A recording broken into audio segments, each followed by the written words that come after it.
Though, to a conversation I had just a little earlier with the recent NATO Secretary-General, Anders Rasmussen. And, you know, it won't surprise you that I started by asking him whether the UK and the West have in general done enough, have been tough enough when it comes to sanctions and other kinds of pressure against Putin and Russia.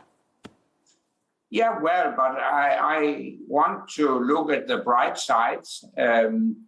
Germany has announced a suspension of the Nord Stream 2 pipeline. That's a big step and a very important signal to Putin.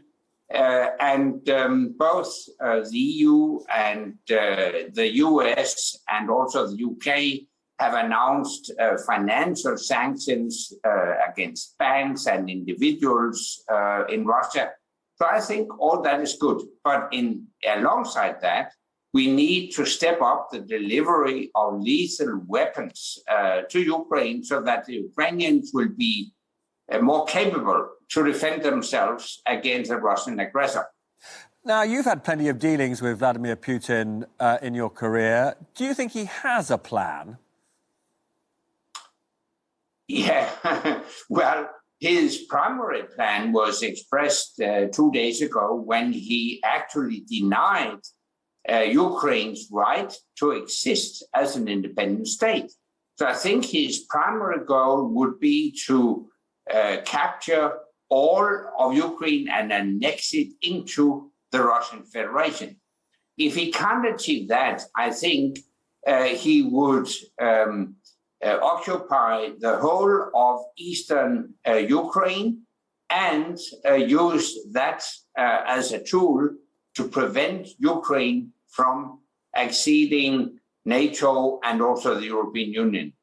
And putting to one side, which is hard to do, the appalling humanitarian consequences of that, if the West allows that to happen, what are the longer-term consequences?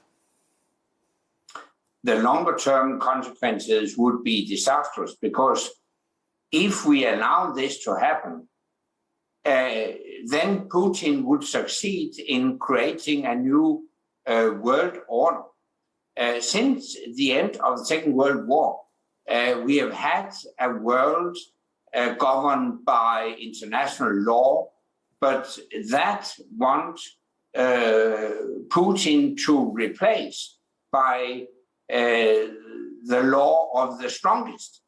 And that we shouldn't allow that to happen. And I think the lesson learned from history is appeasement with dictators will never lead to peace. On the contrary, it would lead to war and conflict.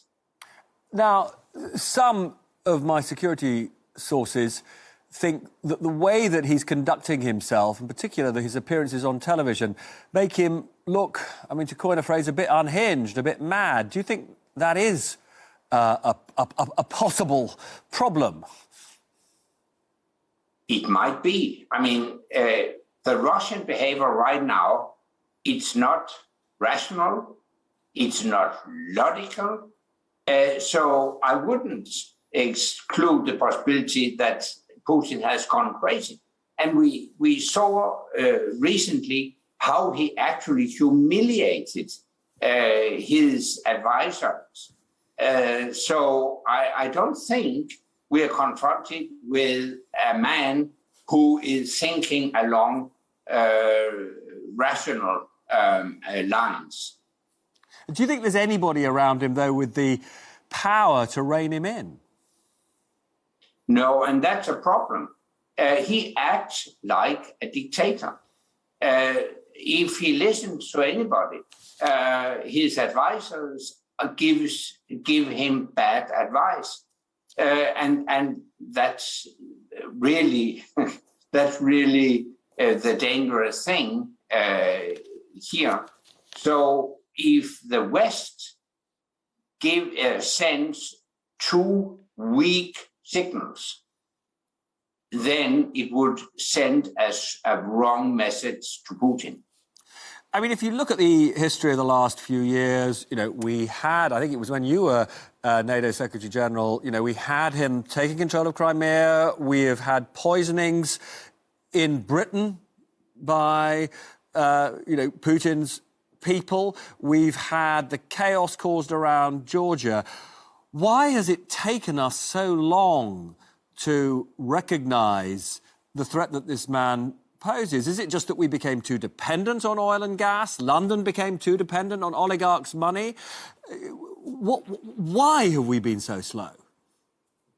Yeah, that's a good question. And seen retrospectively, we should have acted much more determinedly much earlier. It was a mistake not to react more strongly after 2014 aggression against Ukraine when he took Crimea. Maybe it was, not maybe, it was also a mistake not to react more strongly when he attacked Georgia back in 2008. I can only explain it by our will to really reach out to Russia, to try and develop a strategic partnership between Russia and the West. Furthermore, based on my encounters with Putin, I also have to say he has changed over time. When I first met Putin back in 2002, he was very enthusiastic about a stronger partnership between Russia and NATO and Russia and the West. Then he changed his mind around 2005, 2006, and he sent a very clear message to us when he attacked Georgia in 2008. We should have taken him seriously much earlier. And I suppose finally, if sanctions don't work, what do we do then? Yeah, but I think sanctions can't stand alone.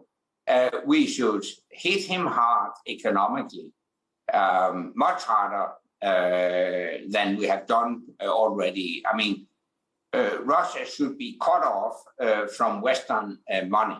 We should reduce our dependency on imported Russian gas. And alongside that, we should step up the delivery of lethal weapons to Ukraine. The danger, of course, is if all that doesn't work, then we are on the brink of war. Let's hope, let's pray that we don't reach that point.